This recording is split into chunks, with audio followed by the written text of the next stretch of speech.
Breaking news Chinnaswamy stadium వద్ద తొక్కిసలాట చోటు చేసుకుంది. ఇద్దరు మృతి చెందగా ఒకరి పరిస్థితి విషమంగా ఉంది. ఆర్సీబీ టైటిల్ గెలుపుతో బెంగళూరులో సంబరాలు జరుగుతున్నాయి. స్టేడియం లోపలికి ఒక్కసారిగా అభిమానులు తోసుకెళ్లడంతో ఈ ప్రమాదం జరిగింది.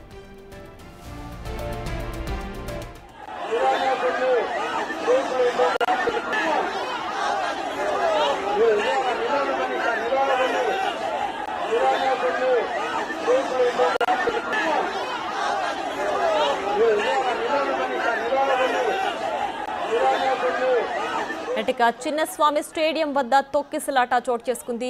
ఈ ఘటనలో ఇద్దరు మృతి చెందగా ఒకరి పరిస్థితి విషమంగా ఉంది. ఆర్సీబీ టైటిల్ గెలుపుతో బెంగళూరులో సంబరాలు జరుగుతున్నాయి.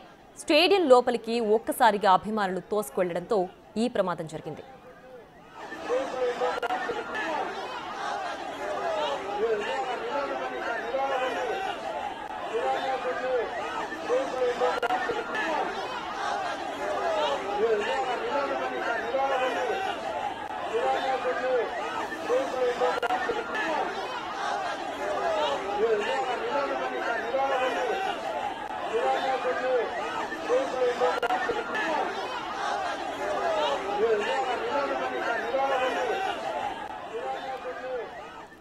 ఇక చిన్నస్వామి స్టేడియం వద్ద తొక్కిసలాట ఘటనలో ఇద్దరు మృతి చెందగా ఒకరి పరిస్థితి విషమంగా ఉంది. దీనికి సంబంధించి పూర్తి డీటెయిల్స్ మా associate input editor Nagesh phone లైన్లో అందించడానికి సిద్ధంగా ఉన్నారు.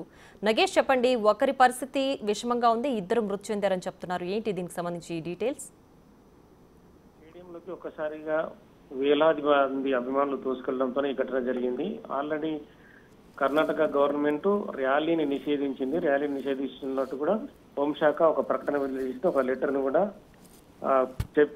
ఇచ్చింది. కానీ ఇక్కడ ఏంటంటే అభిమానులు పెద్ద ఎత్తున తల్లి రావడం, విరాట్ కోహ్లీతో పాటు మొత్తం టీం సభ్యులంతా కూడా ఒక బస్సులో వాళ్ళ వెనక ముందు కూడా వెహికల్స్ అన్ని కూడా భారీగా చిన్నస్వామి స్టేడియం కి తరలి వెళ్ళాయి. ఈ క్రమంలోనే పెద్ద ఎత్తున అభిమానులు వేలాది మంది చేరుకున్నారు. కానీ కేవలం పాసులు ఉన్న వారిని అనుమతిస్తామని చెప్పి అక్కడ హోంశాఖ ప్రకటించింది. పోలీసులు అదే రీతిలో పాసులు ఉన్నవారినే లోపలికి వెళ్ళడానికి వాళ్ళు అనుమతి ఇచ్చారు. కానీ పోలీసుల్ని తోసుకుంటూ వేలాది మంది అభిమానులు ఒక్కసారిగా లోపలికి వెళ్ళడానికి ప్రయత్నించారు.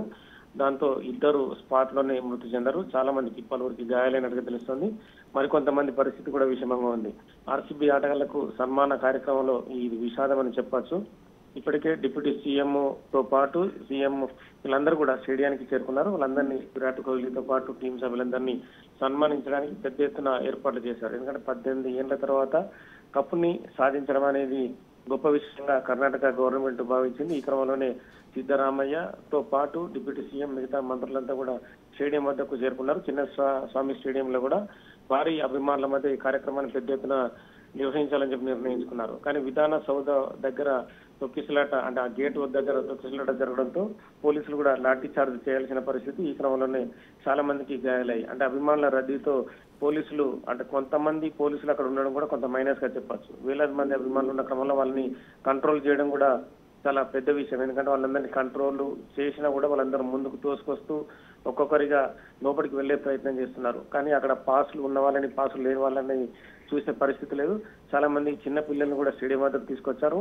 అందరూ రోధిస్తున్న పరిస్థితి. పెద్ద ఎత్తున అభిమానులు రావడంతో పోలీసులు వాళ్ళందరినీ కంట్రోల్ చేయని పరిస్థితి. ఒకసారిగా గేట్ ని వాళ్ళు తోసుకుంటూ లోపలికి వెళ్లడంతో ఒకరిపైన ఒకరు పడిపోయారు. స్పాట్ లోనే ఇద్దరు చనిపోయారు. చాలా మంది గాయాలు జరిగాయి. ఎవరైతే గాయపడ్డవారున్నో వాళ్ళందరినీ కూడా ప్రథమ చికిత్స అందించడానికి కూడా పోలీసులు శతవిధాలు ప్రయత్నించారు. ఎందుకంటే వాళ్ళందరినీ అంటే నిన్న జరిగిన ఐపీఎల్ మ్యాచ్ చాలా ఉత్కంఠ భరితమైన మ్యాచ్ అనే చెప్పాలి. 18 ఏళ్ల తర్వాత ఐపీఎల్ కప్ ఎవరికి వస్తుంది అన్న ఉత్కంఠ ప్రతి ఒక్క క్రికెట్ అభిమానుల్లో ఉండింది.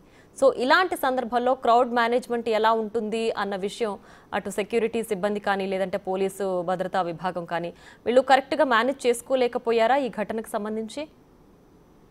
అంటే మేనేజ్ చేసుకోవడం అంటే విజయోత్సవ ర్యాలీ అంటే విధాన సౌధ నుంచి చిన్నస్వామి స్టేడియం వరకు విజయోత్సవ ర్యాలీ చేయాలని చెప్పి మొదట భావించారు. ఎందుకంటే ఆర్సీబీ టీం ని బస్ పైన అంటే ఓపెన్ టాప్ జీప్ల పైన తీసుకెళ్లాలి, విరాట్ కోహ్లీతో పాటు టీం మెంబర్లందరినీ కూడా ప్రజలకు చూపించే విధంగా తీసుకెళ్లాలని భావించారు.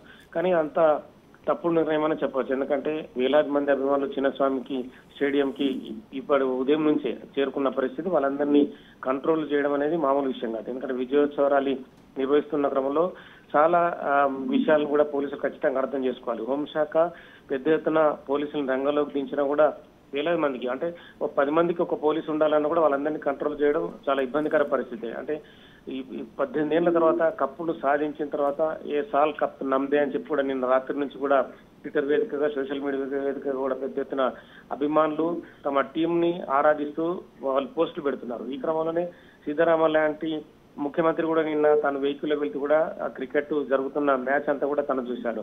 అలాగే డిప్యూటీ సీఎం కూడా ఖచ్చితంగా తను ఆర్సీబీ టీంను ఆరాధిస్తున్నాడు. ఈ క్రమంలోనే అభిమానులు పెద్ద ఎత్తున, అంటే నిన్న రాత్రి నుంచే ప్రకటన చేశారు, ఇవాళ రాయల్ ఛాలెంజర్ బెంగళూరు టీం కి ఖచ్చితంగా భారీ ఎత్తున సన్మానం చేయాలని చెప్పి. కానీ ఆ సన్మానం ఇట్లా విషాదం అవుతుందని చెప్పి ఎవరైతే ఊహించలేరు.